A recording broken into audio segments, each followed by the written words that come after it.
Hello everyone, welcome to Diplomatic Briefing. Xinhua News Agency reported that China's Minister of National Defense, Dong Jun, had a scheduled phone call with the U.S. Secretary of Defense on Tuesday. During a video call with Heiseth, Dong Jun said that China should maintain an open attitude, maintain communication and exchanges, and build a military-to-military relationship based on equality, respect, peaceful coexistence, and stability. He stressed that each other's core interests should be respected. Any attempt to use force to support independence or to contain China with Taiwan will be thwarted.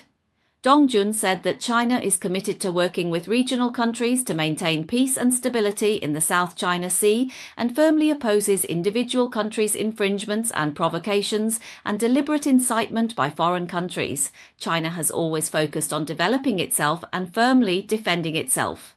The report said the two sides also exchanged views on other common issues.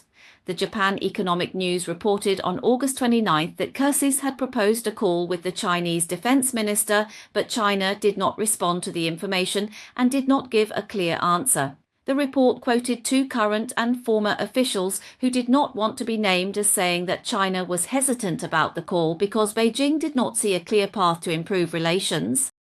It is worth noting that after the events of September 3rd, Heiseth admitted in an interview with American media that he had watched the September 3rd video and said it was regrettable that the previous administration's weakness and incompetence had led to increasingly close relations between Russia and China. He said this was a terrible result caused by the lack of American leadership and insufficient strength. This kind of impact is felt around the world, and the scenes on television on the night of September 3rd are a concrete example of this. Heiseth also revealed that President Trump had already instructed their department to push forward with efforts to revitalize the U.S. military. However, he also said that the U.S. was not doing this to seek conflict, but rather to maintain a posture of deterrence and military superiority. Heiseth's remarks after China's military parade were interpreted by outsiders as the U.S. acknowledging the progress of China's military power and being somewhat intimidated, which is why revitalizing the U.S. military was used to describe the focus of future work. If the U.S. military was still strong, there would be no need for revitalization at all. It was only after the military parade that Dong Jun took Heiseth's call. Observing the wording used in the Xinhua News Agency's published content, there were some adjustments compared to before. First, the content was concise and direct with a tough tone. Second, in the past, when news releases covered exchanges with foreign leaders, the Chinese side would usually use words like should to express expectations for bilateral relations. However, this time Dong Jun used the word must, which is a much stronger demand, showing that after the grand military parade, China's confidence is clearly greater. Third, Dong Jun bluntly pointed out the U.S.'s intentions toward China, including supporting Taiwan independence with military means, interfering in the South China Sea, and disrupting peace in the Asia-Pacific, all of which China is fully aware of. Dong Jun's statement was like saying, "Don't think I don't know what bad things you're up to." He then warned that suppression, deterrence, and interference against China are absolutely impossible to succeed. In addition, after the parade, the advanced equipment displayed in the parade, the message tells the United States to behave and not provoke us. It's worth noting that as Xinhua News Agency released the report about the call on September 10th, China's National Forestry and Grassland Administration website published an announcement stating the State Council approved establishing a new national-level nature reserve on Huangyan Island.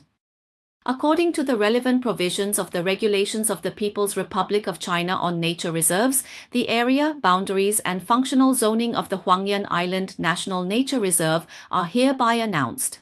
The Huangyan Island National Nature Reserve is located in Sansha City, Hainan Province, with an area of 3,523.67 hectares, of which the core area covers 1,242.55 hectares, and the experimental area covers 2,281.12 hectares. The main object of protection is the coral reef ecosystem. This move by the state can be said to be highly strategic. First, by establishing a national nature reserve, on the surface there will no longer be activities such as land reclamation or building military bases in this area, but the actual impact is even more far-reaching. It not only asserts China's sovereignty, but also integrates multiple dimensions such as ecological protection, sovereignty maintenance, law and international relations, using non-military means and the power of rules and morality to skillfully resolve disputes and consolidate its position, a strategic mindset.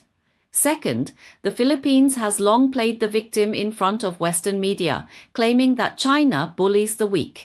China is telling the West that its actions are actually aimed at protecting the marine environment, thus taking the moral high ground in environmental protection.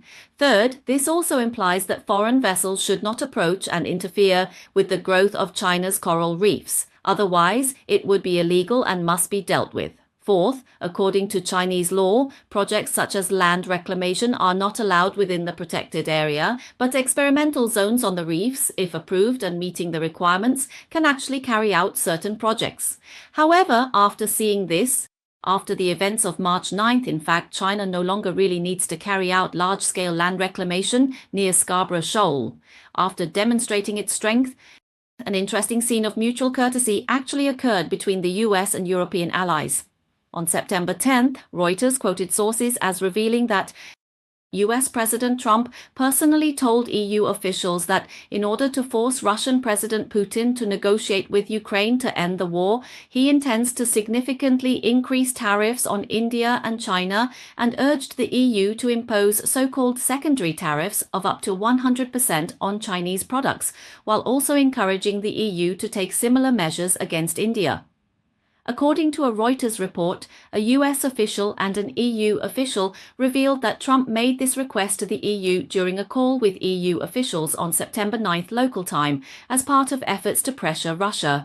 The EU official said that the US intention is that if the EU agrees, the US is willing to implement similar tariffs. Basically, it's saying, we will do this, but you need to do it together with us.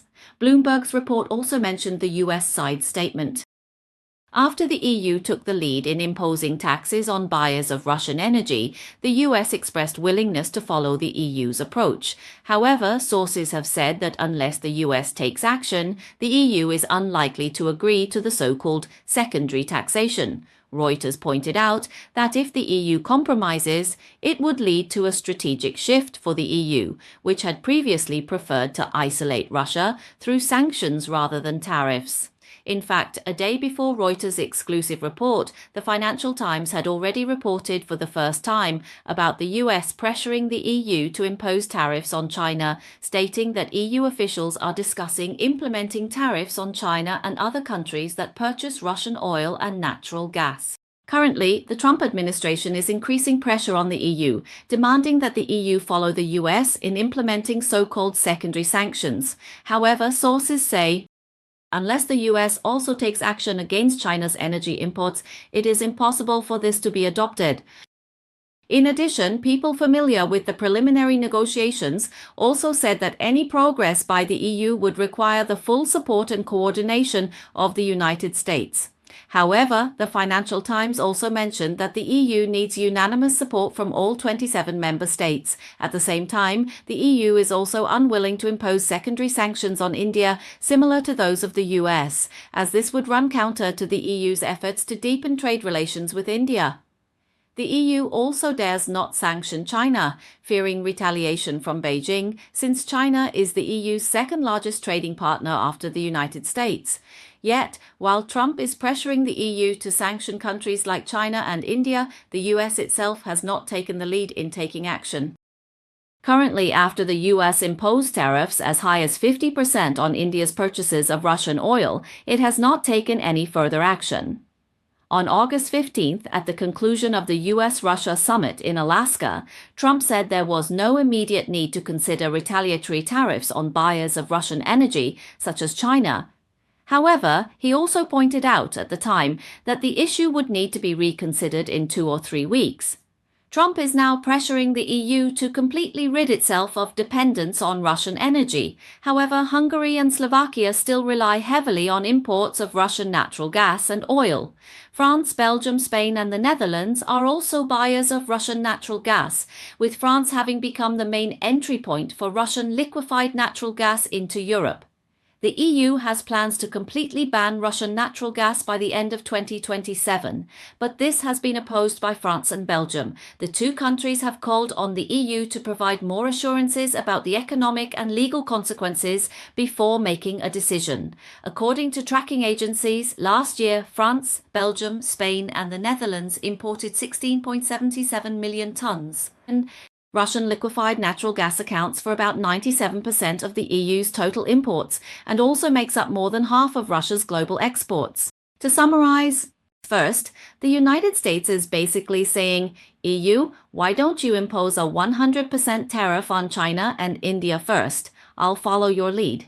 The EU doesn't dare to do that, but also doesn't want to directly go against Trump's intentions, so they respond, how about this? You impose a 100% secondary tariff first and I'll follow you.